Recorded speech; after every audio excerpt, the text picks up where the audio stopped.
What's up, everybody? This is Rart with Trolling in Paradise, back with another album review. I'm going to be hearing the new album from Wheeler Walker Jr. entitled Ram.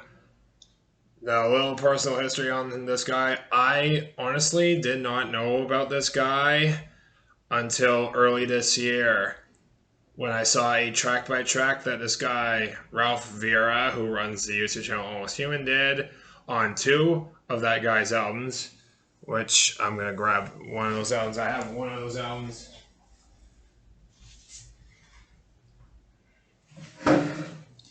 And the matchup was between this album, Old Wheeler. This is his second album in 2017. And the other one was Sex, Drugs, and Country Music, which came out last year. And yeah, I'm gonna, now that out the way, I think we're going that track by track. I'm gonna explain who Wheeler Walker Jr. is. Wheeler Walker Jr. is the country music alter ego of comedian Ben Hoffman. He put together this persona in 2013, and Ben Hoffman is a very renowned comedian who created a Netflix series that only lasted one season that came out in 2020, an animated series called Hoops. And yeah, basically Wheeler Walker Jr.'s thing is doing sexually charged songs. And this guy, I've heard that he is perverted, crazy, kind of Steel Pantherish too, lyric-wise, but with mostly country-sounding music there, especially in terms of his voice. But his new album is a lot different. I'm gonna go over the album now. Ram is Wheeler Walker Jr.'s fifth studio album. This came out September 15th on Pepper Hill Records. Produced by Dave Cobb, who produced a lot of his albums. He produced the latest Greta Van Fleet album that I reviewed a couple months ago called Starcatcher. And there are 10 songs on the record. So I'm going to go over the songs right now, and all of them are extremely hilarious. First song is called Born to Fuck. It's about himself, and it's very bluesy. The album has a more rock-oriented sound. This whole album has a more ZZ Top flared blues rock sound, and I love ZZ Top. So yeah. And Born to Fuck is the first track, and that was one of the most recent singles, and it absolutely rules. Second song is called Money and Bitches. This was the first single that came out in July. That one has a more new wave sound in terms of the drums. The drums sound a bit electronic and a bit compressed, but the guitars on it are amazing. Dump Truck.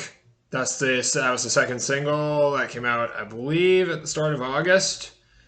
It's about the thing that I look for in a girl, and that is junk in a trunk. And by junk in the trunk, I'm talking a big, round behind. And Wheeler Walker Jr., he uses the dump truck as a metaphor for a big butt. Sniffer's Row is next. This is the longest song on the album. It's about strip clubs. Skanks for Nothing. That one's about hookers. It's one thing I know. It's kind of like what he was doing on the last record that came out last year. Puddin'. It's the dumbest track on the album, man. It's the shortest song on the album, 2 minutes 42 seconds. And yeah, I didn't care for that one. Finger Blast! That was the most recent single. It's about the sexual act of fingering. Fuck This Job is the 8th track on the album. It's about basically pure hatred for the 9 to 5 scene, which I know a lot of people tend to hate that 9 to 5 thing, but they have to do this in order to survive sometimes. But yeah, I can relate to that one pretty well because sometimes it's really stressful sometimes, although I have to do it. But I do like volunteering at at a local radio station every Thursday.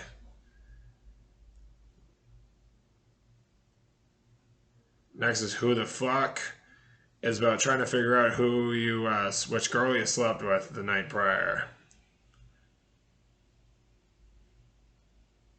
And the last song is Credit Card. Another funny as hell, sexually charged blues rock track. So, yeah, my final thoughts on the album. Wheeler really changed up his sound on this one. Wheeler, absolutely hilarious as hell. And, if you ever listen to David Allan Coe, he released a couple X-Rated albums back in the day. He released one back in 1978, and he released another one a decade later. David Allan Coe was the originator on the sexually explicit stuff in country.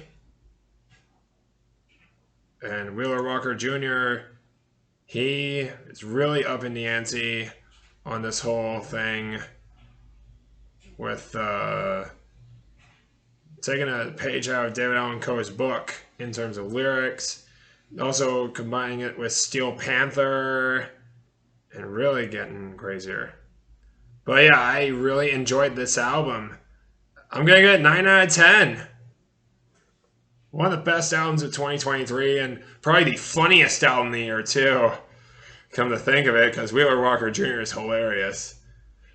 Alright, that's going to do it for now. I'll see you later.